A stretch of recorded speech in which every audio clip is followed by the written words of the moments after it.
for you to follow along and get it done. First, we're gonna start by just taking the fat off the back, I should say. And it's very easy. So all you need is a sharp knife. All right.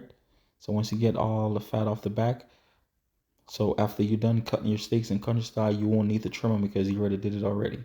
So that's what I was showing you earlier with the fat. So you're gonna start from the back part and you're gonna cut yourself some boneless steaks off. All right, so these boneless steaks are gonna be great on the grill because remember the Boston butt is the same meat that they used to make pulled pork. So obviously you know it's gonna have great flavor, and these would be great on the grill because look at all the fat that's in them. So you know you're gonna get a great marbling. So look at the good marbling on these. All right, so those would be your boneless steaks. All right, now I could complicate it by trying to let you debone it, but I'm just gonna show you the easy way. Just rest your knife on top of the bone and just cut all the way down. See, there you go.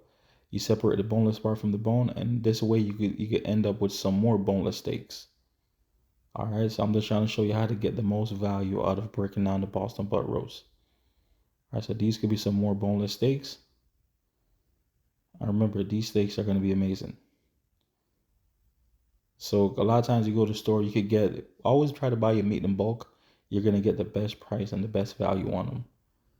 Because the less work the butcher's got to do or the meat cutters got to do, the cheaper the meat's going to be. Then with this part right here, so take your knife and go around the bone and just bone the meat out. And these right here could be your stew meat. And or you could just put these in a crock pot and make some pulled pork out of it. Or you could just make stew meat. It's up to you what you want to do with it. But once again, just want to peel it off. And with the bone, you could save the bone. So when you're making your stew meat or your pulled pork, you can get that flavor from the bone. Just stick it in a crock pot and there you go. Out of this is where you're going to get your pork stew meat from. A lot of times you could get, if you're buying the Boston butt whole, you could get it for like $1.99 a pound. But like if you're trying to buy the steaks, they're gonna be like $5.99 a pound. So you already see the value you're getting from buying in bulk.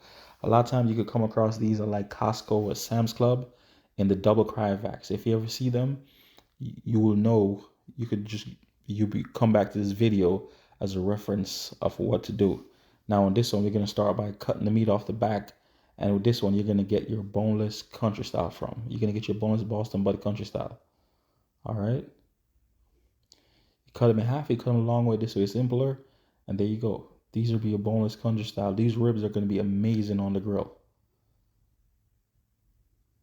All right. So the whole idea is to show you how to maximize the meat when you buy them in bulk.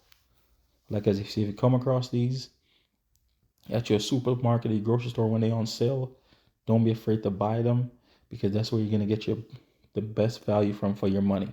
Especially right now when it comes to meat prices, because meat prices are crazy right now. And trust me, they're not going down. So just forget about that.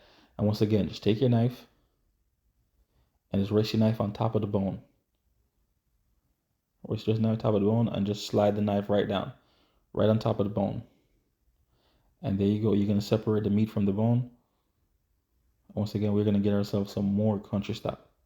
So far, look at all the meat you're getting as you're buying the two roasts. And if you were to buy the country style and everything else, the steaks and the stew meat separately, it will cost you way more money. So it's always best to try to buy your meat in bulk. You're gonna save the most money that way.